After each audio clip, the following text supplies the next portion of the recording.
How's it going, folks? Welcome back to the channel. Thanks for joining me today. It is time for the Huddle Breakdown. We're going to be looking back at Celtic's 7-0 win against St Johnstone at the weekend. As promised, the podcast is coming to you a little bit earlier this week because on Thursday, we're going to be previewing the Scottish Cup semi-final. That's going to be our podcast on Thursday. This is going to be a review of the St Johnstone win at the weekend. Unfortunately, James is not with us this week because he's still sick, so it's going to be myself and Alan. I'm going to try not sound like a complete idiot when I'm talking to Alan in this podcast. If you're watching this on YouTube and you do like this video, please do hit the subscribe button below. Like the video as well so more people can see them, and do get involved in the discussion by leaving a comment below. So let's get in to the Huddle Breakdown. Celtic 7, St Johnstone 0.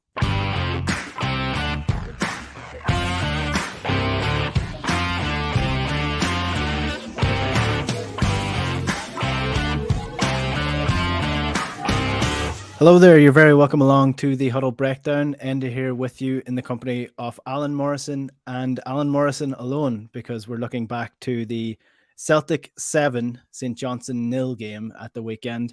Alan, I can't promise you that I'm going to bring the same sort of razzmatazz as James brings to the podcast, but I will do my best to at least not sound like a complete effing idiot in the course of this review. I mean, this is one of those games where you look at it, and on first watch, it was absolutely magnificent to watch. And then, you know, sometimes you rewatch these games and they don't have the same spark or the same sort of element of, you know, shine on them when you're rewatching. But I rewatched this game and I came away thinking it was an even better performance than it was on first watch. How do we begin to analyze a game where Celtic were so dominant is the main question, I guess. Yep. So just to say, obviously we're missing James.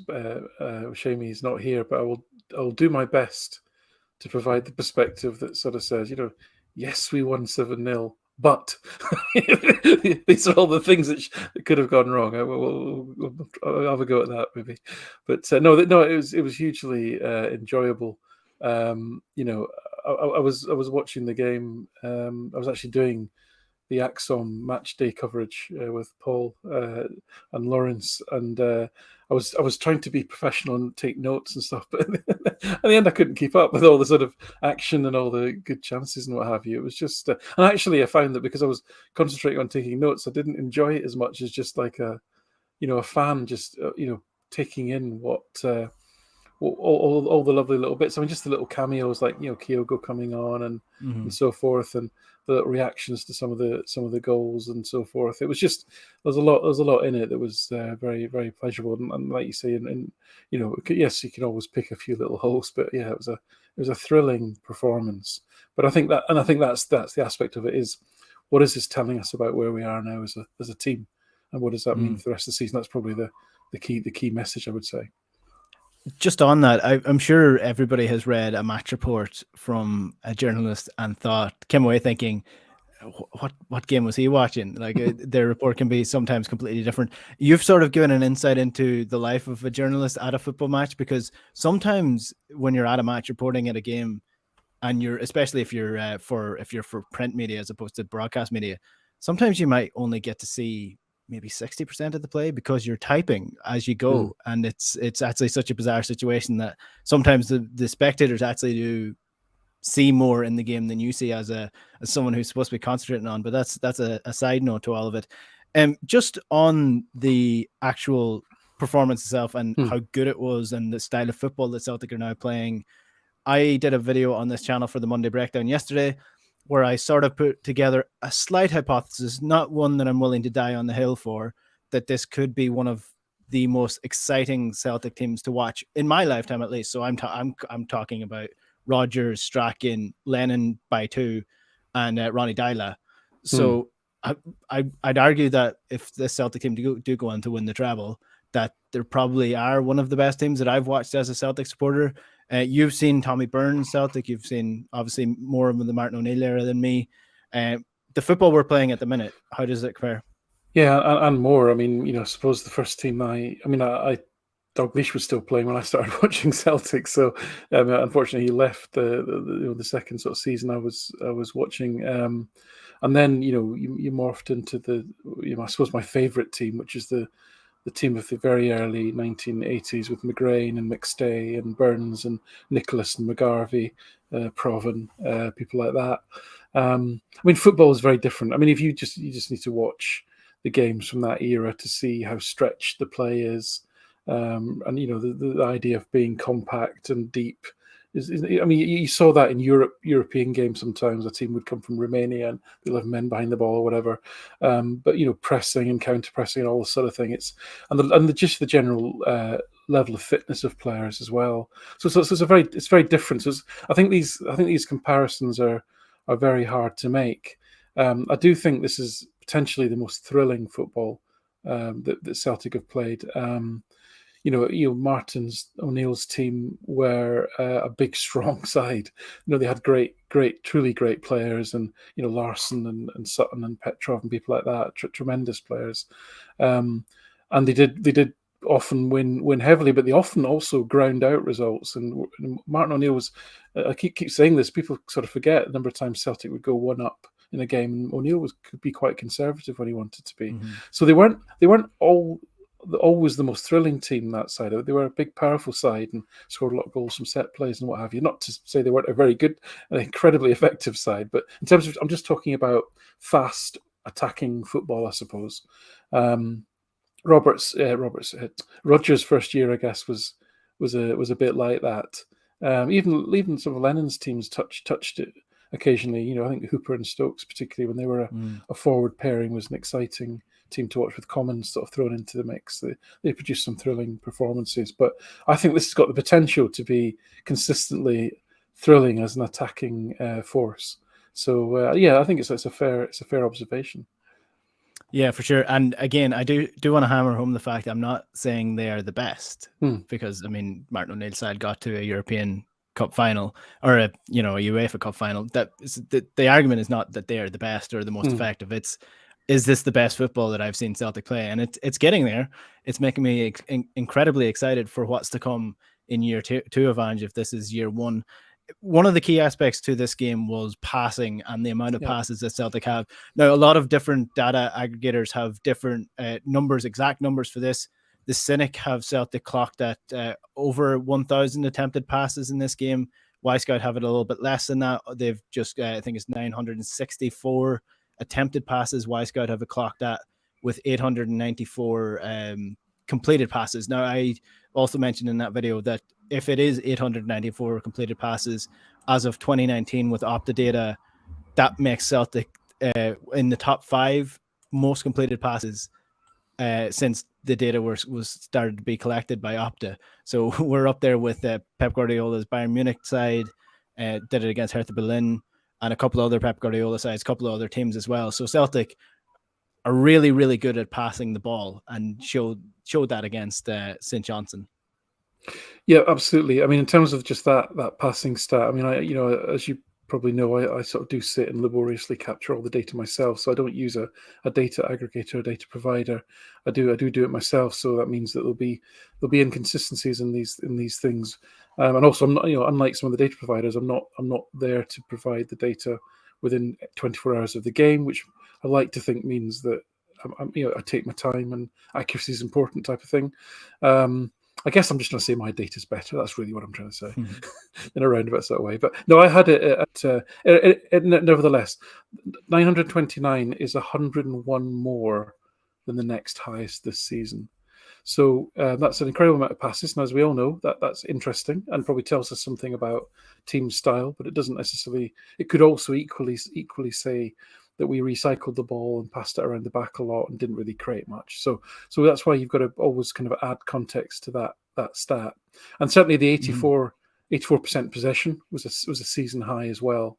But what I think we're seeing with Celtic under Postecoglou now is that we are seeing ever increasing amounts of control, and obviously a high amount of successful passes, a high amount of possession indicates control. Now, some of that, again, it's all contextual. Some of that has to be a little bit about how the opposition set up, right? So James has told everybody about passes per defensive action, PPDA, which is a kind of proxy for pressing effectiveness, in other words. And typically that could be 8 or 9 passes for Celtic. And against St Johnstone, it was over 17. And I'm pretty sure that's a high for the season, which means St Johnstone really didn't press Celtic effectively in any shape or form. Now that may be because they didn't intend to, and actually they did sit off Celtic quite a bit. And there's actually a lot of parallels with how St Johnstone played in terms of allowing Celtic to rack up these numbers with the way that the Rangers team set up under Van Bronckhorst in February, where they kind of sat back, not sat back, but they were kind of passive without the ball. And also they played 2 players sitting in front of the back 4. Now that was a back 5 for St Johnstone, and then St Johnstone actually had 3 players kind of in the forward line. And what that meant was there was just a tremendous amount of space, exactly where Celtic like to play, which is in that, think of that as a sort of half space in midfield, the sort of gap between where the central midfielders would be and the wingers. And that's the space that the fullbacks like to fill, inverting, and it's the space that the wingers like to drop into, and the number 8s like to then go wide and create overloads. So that was just, to me, that was just playing into a Celtic strength, and Celtic were able to cut through them. So consequently, to come back to the point of, yes, that's a phenomenal number of passes, but does it actually mean, it was all just control and recycling the ball? Celtic's packing score was 646, which is the second highest of the season. So it was a lot of possession, but it was a lot of possession with purpose in terms of we were getting the ball through the lines quite easily. And some of that was because we're starting to see a lot more cohesion in the play, and some of it was because St Johnstone, the way they set up, just didn't make any sense to me in terms of combating Celtic's strengths. Yeah, so Wyscout have it in terms of the passing. So total passes attempted 970, forward passes was 280 with them. So you're talking almost a third of Celtic's passes went forward. Lateral passes 370, so that's sideways, backwards, whatever you want to call it. One thing I noticed with this actually, and we might talk about the defense in just 1 second, their importance to the way that Celtic played at the weekend, but just the movement in general. You're talking about the control. One thing that I definitely picked up on from Celtic was the movement of every single player was integrated so precisely at the weekend. And I know you do have to use the caveat of it's St Johnstone who are sitting second from bottom at the minute, but Celtic have operated, and this is hard to sort of visualize for people who are watching, but or listening. Celtic, normally it's triangles that you would set up with, whereas Celtic had every single time they had the ball, they had triangles within triangles, and it was almost ended up in a sort of a Star of David type scenario every single time a player had the ball, where he had almost 6 options as opposed to 3 options to pass it to. And when you're doing that at a high level, at a high intensity like Celtic do, that's why you're seeing such a high success rate in Celtic cutting St Johnstone open every single time they seem to get the ball forward. Yeah, I think you're right. I would imagine that game was almost like watching a Celtic training session when everyone's on it. Now, any pro will tell you it's very difficult to replicate that sort of training. They talk about, you put ones in the top bins all the time at training, but you can't do it in a match sort of thing. It's just because the intensity is just that bit more, and the pressure and so forth.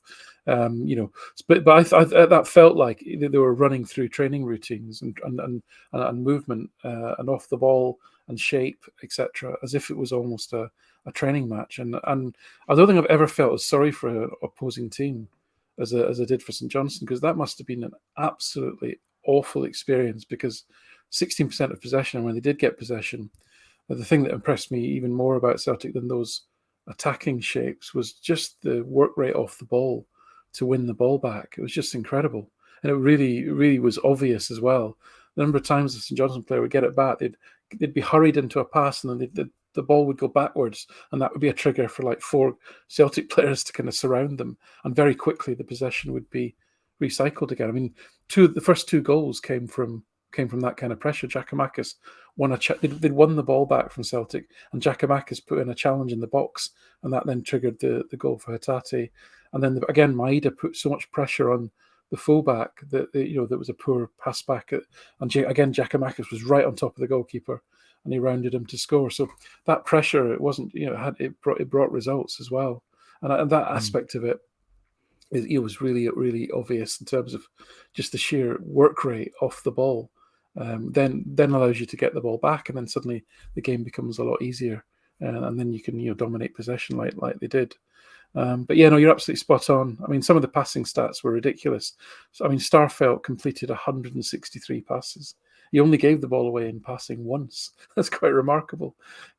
Carter Vickers, it was 150. Taylor was 110, and Juranovic was 101. And both the fullbacks racked up more than 20 pack passes. So again, they weren't just recycling, although they did do a lot of recycling it between themselves.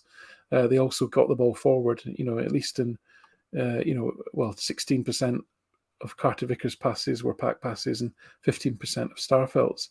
But they also took the option to run forward. I mean, Starfelt had 9 ball carries and Carter Vickers 7. So sometimes they were stepping out and taking the space in front of them and breaking that line of 3 quite easily just by running with the ball. And then suddenly options were opening up. So just a great deal of variety. And I think that's reflected in how the goals and assists were shared out amongst players. That variety of positioning and variety of movement was exceptional.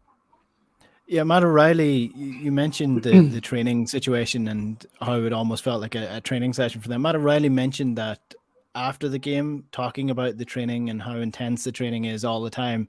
And Ange actually mentioned it today in an interview with Celtic TV, saying that, it's all well and good saying that you have a week off before the game. It's not a week off. It's a week to get some really good work in on the training ground. That's what Ange was saying today. So that's what they're doing. They're not, putting the feet up and saying, look, we have a week until the derby match. It's we're drilling these guys hard until some managers will send them to Malaga for a couple of days. Yeah. Out to Dubai maybe for a few pints beside the pool. No, so this is the situation we're in. We're talking about a really well drilled, coached side at the minute that are at the top of their game. But also, I want to mention a couple of players. The defense, you mentioned them in passing there. So Starfelt and Carter Vickers, they were key components to setting up the Celtic attack. So again, I'm going to try my best to work my way through the data as much as I can, as much as I understand to this point. So Carter Vickers had 25 progressive passes and Starfelt had 25 attempted progressive passes, 22 were successful. So what that means to the layman like myself is that Celtic were building the attack from the defense because the nearest closest to that is 12 from, I think it was Jota had 12 progressive passes. So the attack was starting with the defense and they weren't playing balls to the right back or the full backs. They were playing balls through the St Johnstone midfield and just mounting the attack from the defense. Yeah, that's right. Let's say, I mean, the progressive passes on Y-Scout is not exactly the same, but similar to the pack passes that I count. The progressive passes from Y-Scout, I suspect, covers passes that are forward and progress the ball up the field, irrespective of any opponents being taken out of the game. Whereas pack passes is forward passes that take at least one opponent out of the game. So there's going to be a strong overlap between those, and indeed the numbers you quoted are very similar to the numbers I have for those players, and absolutely, we've seen under actually all managers really. Deila, especially Deila's teams especially were quite poor for this in terms of this what I call the horseshoe of futility, where you're passing the ball around and back and around and back. And yes, there was still a lot of that, but it was all for the purposes of moving the St Johnstone front 3, midfield forward 5 to finding that space. And then getting the ball forward at the right time. And as I say, they mixed it up really well with a mixture of pack passing to the volume that you described, and as I say, also those ball carries, or progressive runs, if you like. So very intelligent from both centre backs. I think they really were the creative bedrock of the team. And then once the ball got forward into positions, then 23 shots. I think XG I had it about 4.6, which isn't the highest of the season. So I think it's the 4th highest expected goals of the season. We did have higher when we beat Dundee and St Mirren earlier in the season. So, and again, we had 40 possessions in the box, which is actually only the 8th highest of the season. But what we were able to do is create good quality chances. Even though there was less chances, there was 7 what I would classify as big chances. So that's chances that you kind of expect certainly to get it on target, possibly to score. Now, 7 is the best that I've logged of the season in terms of big chances. I know one of them was a penalty, obviously. So we were able to, even if it wasn't even if it wasn't the biggest volume of chances of the season or the highest XG, there were good quality chances, which again is important. I think it was 0.16. Sorry, and I think it was 0.16 XG per shot, which is pretty high. Right. I mean, the season average would be around about 0.12, so 0.16 is decent. Just to hammer home and finish off on the possession and the dominance side of things, one of the key things that stood out to me from this was, so Celtic had 83% possession, which is absolutely exceptional, no matter who you're playing against, to keep the ball for that. But for pure possession time of the game, how long I don't know if you monitor this, how long do you think Celtic had the ball for? No, I don't. I mean, that year literally would be stopping stopwatches and so forth. I just don't have the bandwidth to do that. Yeah, so I look, I'm not a data analyst. I don't know how accurate this is, but Wisecout have it as 49 minutes of pure possession time. 49. So for over more than half of the game, Celtic had the ball and they were doing stuff with it. So I mean, it's no surprise when you put together the amount of progressive passes, the XG of the shots that we're taking, and that for that amount of time, it's no wonder this game ended 7-0. It's probably a wonder that it didn't end more than that. Matt O'Reilly. Yeah, so just on that point, sorry, Enda, is you if they're counting ball in play time, then that's probably 49 minutes out of a number less than 60. So the Celtic had possession because the ball's generally in play for less than 60 minutes of the game. Yeah, probably nearer 55. So that wouldn't surprise me. It wouldn't surprise me if over the course of 90 minutes, St Johnstone were actually only in possession for around about 10 minutes. Yeah, well, that's what they have it. They have it as 9:44 for St Johnstone in total, and 34 minutes of dead ball time. So absolutely brutal.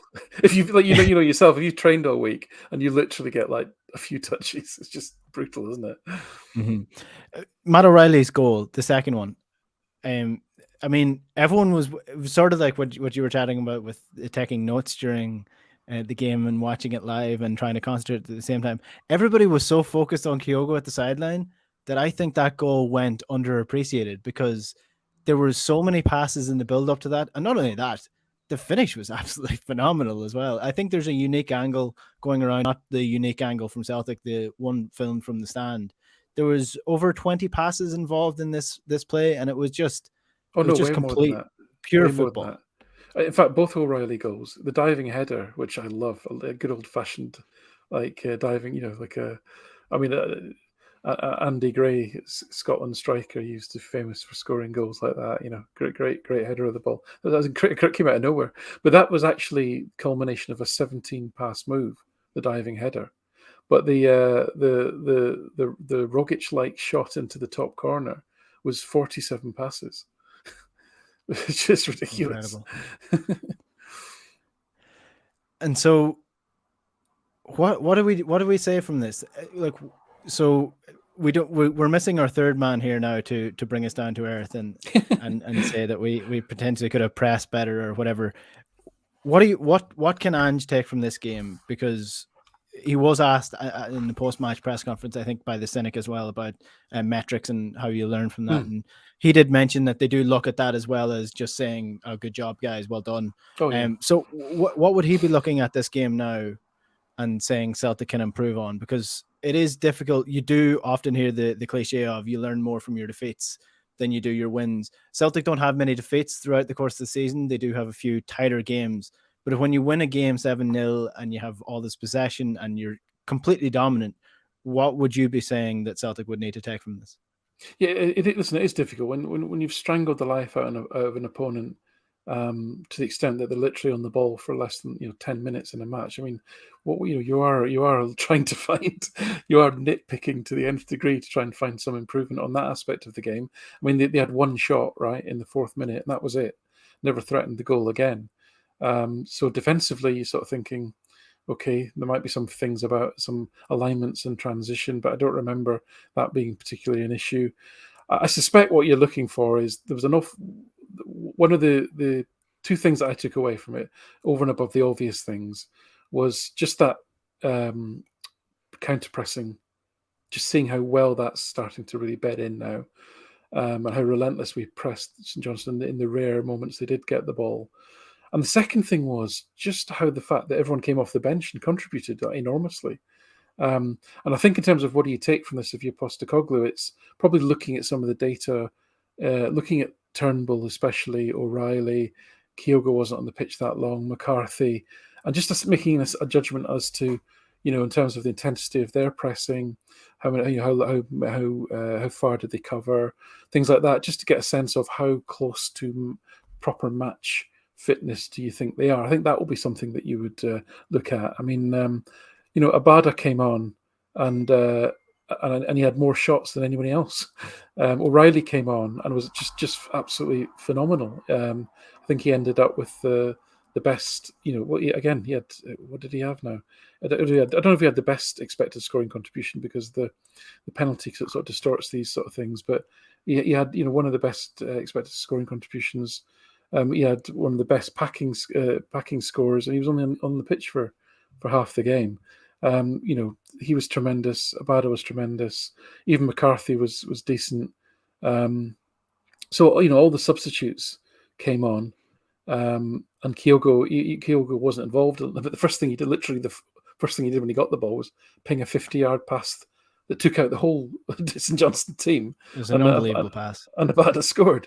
So I think it's looking at that really, and that to me was a big takeaway, was that those players came off the bench, and I know they were coming into a nice game. You're well ahead and all that sort of thing, but you want players to show that they want to be in the team, don't you? And they certainly did that. It was nice to see McCarthy even get some minutes, because that's Ange probably saying, he could have put a bit on, but actually I want you all game ready if you get called on in the next sort of month, really. So yeah, difficult to nitpick, I have to say, but yeah, it would be looking at how they performed. They're probably some of the more physiological metrics, just to see how ready are you if I need to call on you again.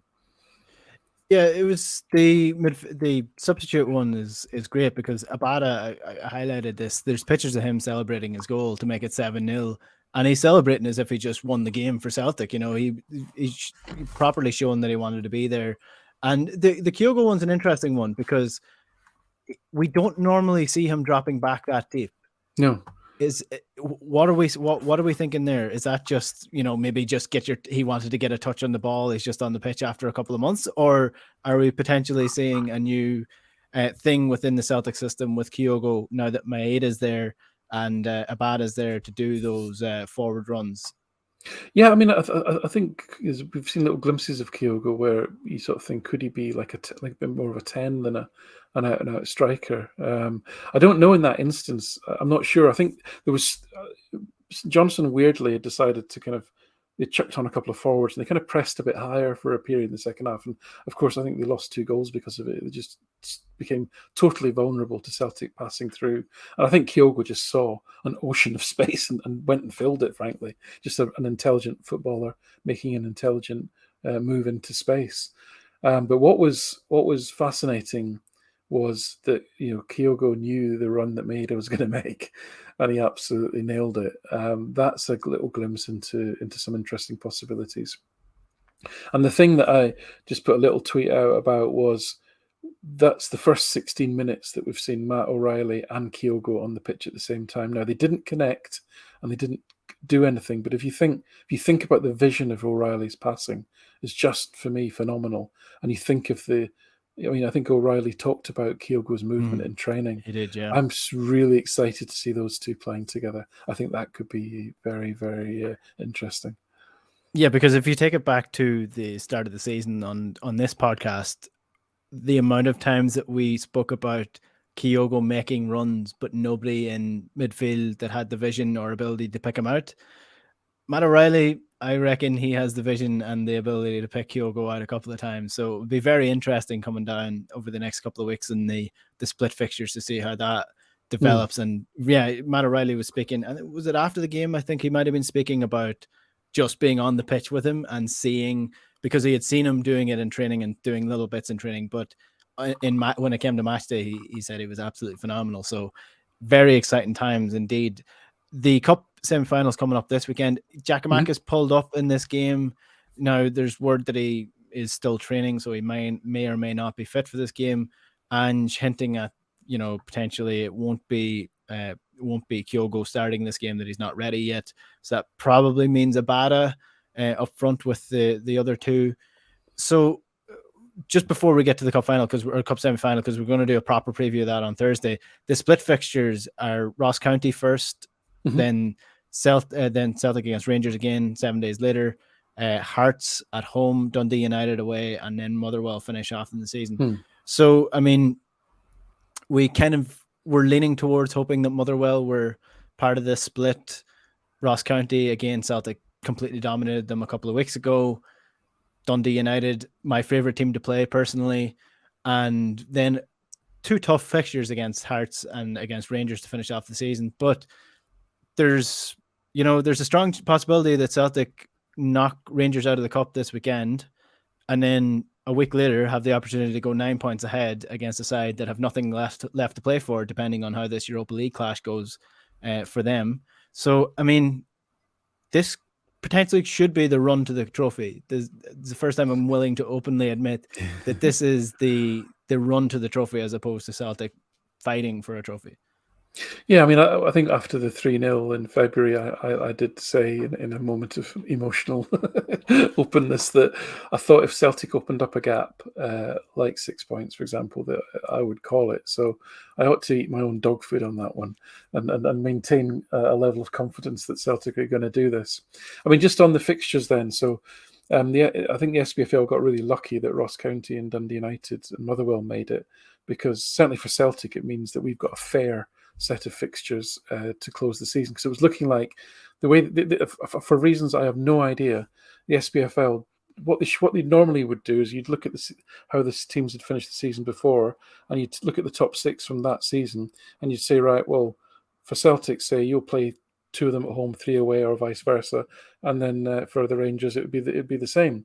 But for some reason, Celtic played 5 of the top 6 away and 1 at home, and the Rangers got to play all 5 of them, or 4 and 1, and so they got to play all 5 of them at home, which then of course meant that you'd go into the split having played essentially 5 of the top 6 from last season away twice, and it didn't look like that those teams were going to. Of course, if they then go back, if they then finish in the same position, it means potentially the only way for it to be fair in terms of balance of matches between sides would be for Celtic to play 5 home games, which of course you can't do.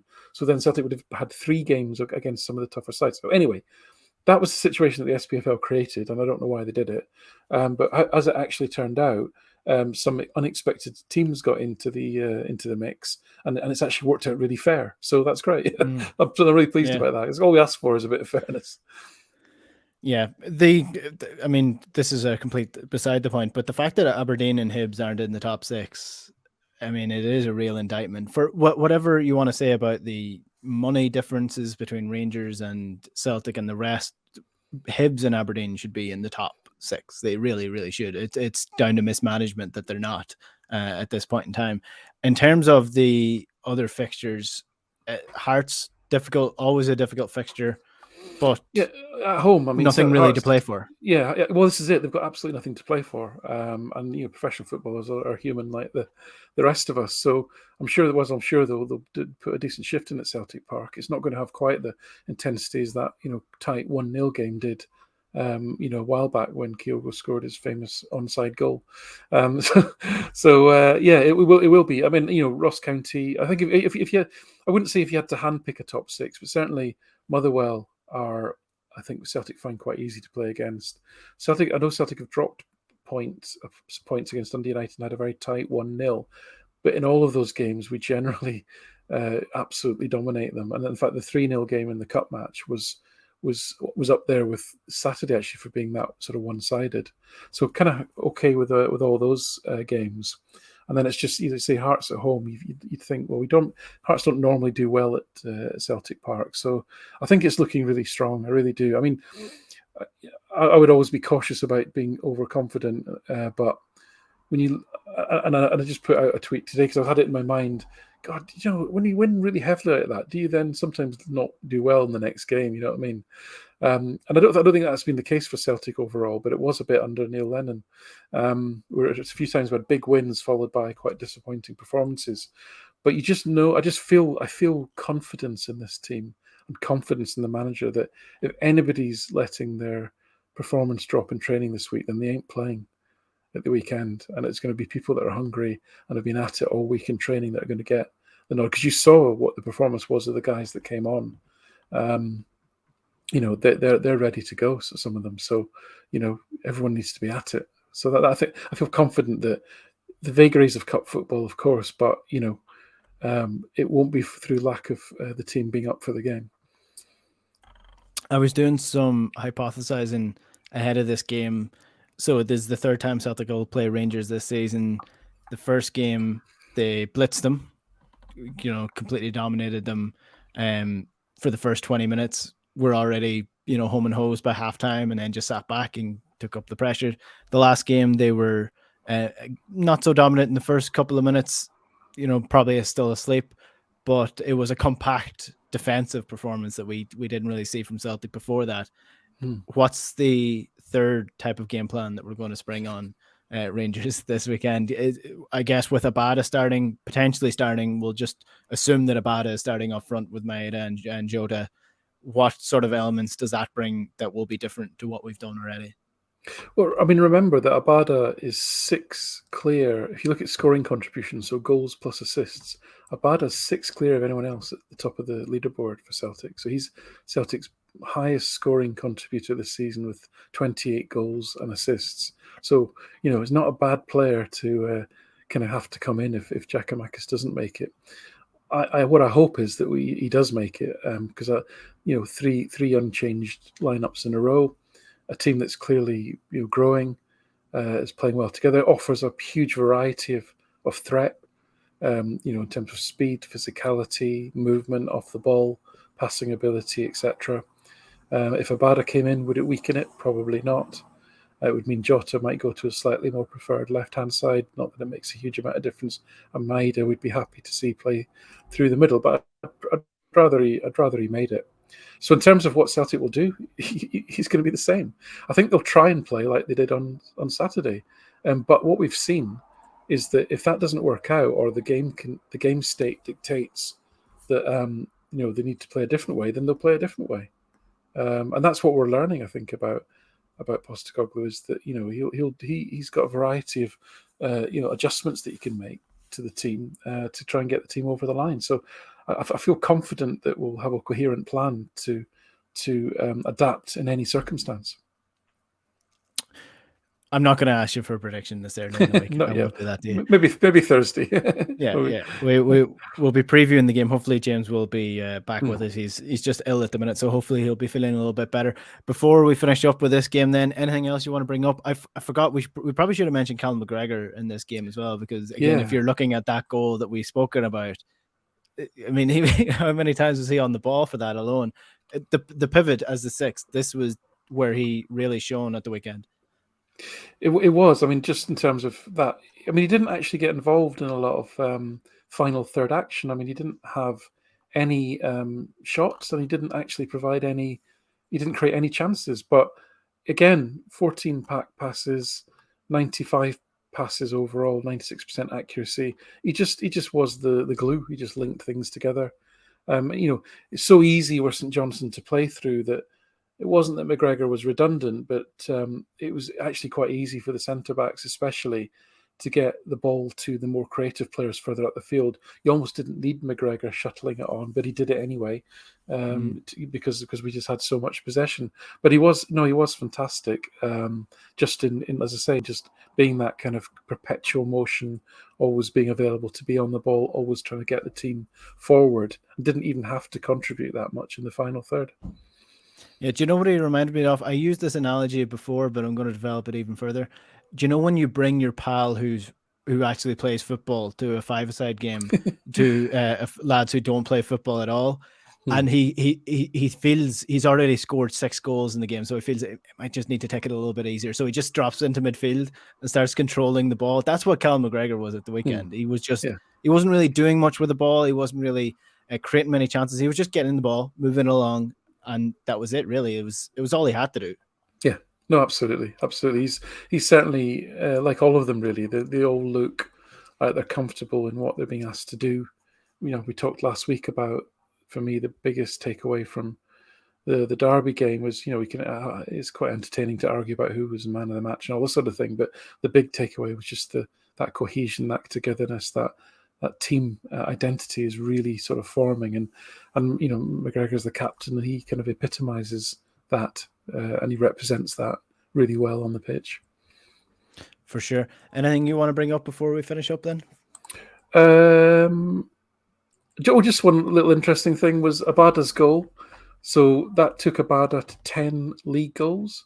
And I was looking back, it was 1994-95 was the last time Celtic had a season where nobody scored 10 league goals. Do you want to have a guess who was the top scorer that season? In 94-95. That was the year I was born, so it's going to be difficult for me to pull this one out of my back. You bugger. You got me there. I'm not even going to hazard a guess. Who was it? John Collins.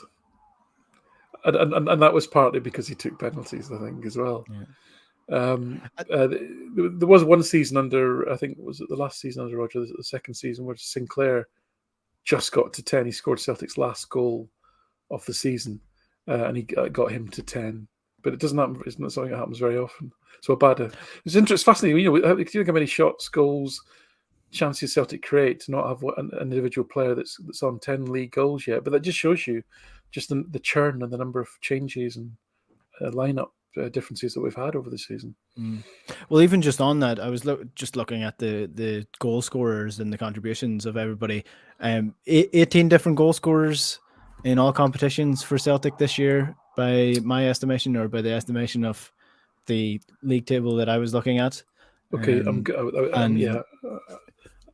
you're probably right. I can't quite work that out in real time.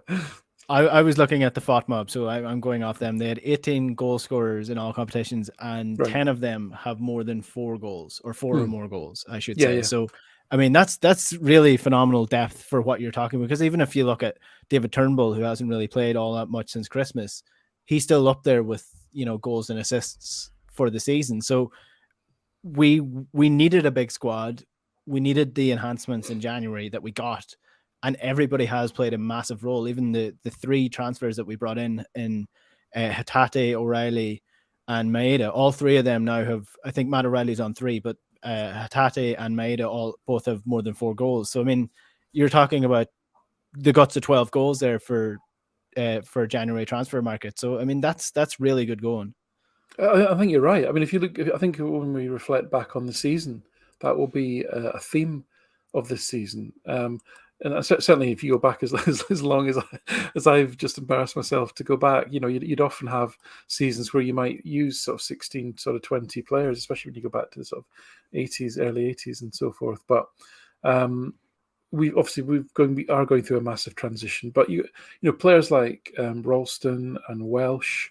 Kygo was out for a long time, but they've all made contributions. Giakoumakis has had his little period where he's made his contribution. O'Reilly, Maeda, since they've come in, nothing before January, obviously, and then so a lot of players have contributed a lot to this, even if they aren't even in the starting lineup anymore. James Forrest, you think Forrest actually started the season pretty brightly, scored the League Cup semi-final winning goal. There's lots of little contributions there from a lot of different players, even though you might look at the starting lineup on in the next game and think, well, it's a bit mixed over the season. They've all had their moments, and you're right. I think there's 4 players in double figures for goals, and if Turnbull gets one more, he'll be on double figures. That'll be 5 players on double figures. That's pretty healthy. Yeah, I will die on the hill of James Forrest scoring important goals for Celtic. If you look at his, honest to God, I don't want to go too deep into the James Forrest loving, but if you look at his Celtic career, not only has he scored quite a few goals for Celtic, he scored a number of goals that have gotten Celtic either to the final or in the final. So I mean, a lot of people not a fan of James Forrest, but I'm happy enough to say that he's going to go down in Celtic folklore as a really, really important player for Celtic, and quite, albeit a very dominant period. Yeah, no, I am, but I try and sometimes sort of think about how would Postecoglou phrase this. He would be more interested not in the goals that James has scored in the past, but what's he going to score in the future? That's the key question. Yeah. That's probably a debate for another day. Yeah. Listen, I tried my best to bring some data to the table and everything. You blew me away with all this data. It's fantastic. Yeah, tried to bring them in a way that I understood. So hopefully that will mean that the people like me out there will understand them as well. And that's the whole point of this podcast. That's probably more important. Alan, yeah, we'll be back again on Thursday. You'll be with us for the preview. Yep, perfect. I will be asking you for a score prediction in that as well. So fair enough. You can at least what's coming this time. I'll chuck some coal into the supercomputer in time for Thursday. Lovely stuff, Alan. Good stuff. Take care. All right, that's our lot on the Huddle Breakdown. If you want to get this podcast, it's on iTunes, Spotify, or wherever you get your podcast, and you can subscribe to the YouTube channel below as well if you want to get the video every single week. We'll be back on Thursday as we preview another game against the Old Firm. Good luck.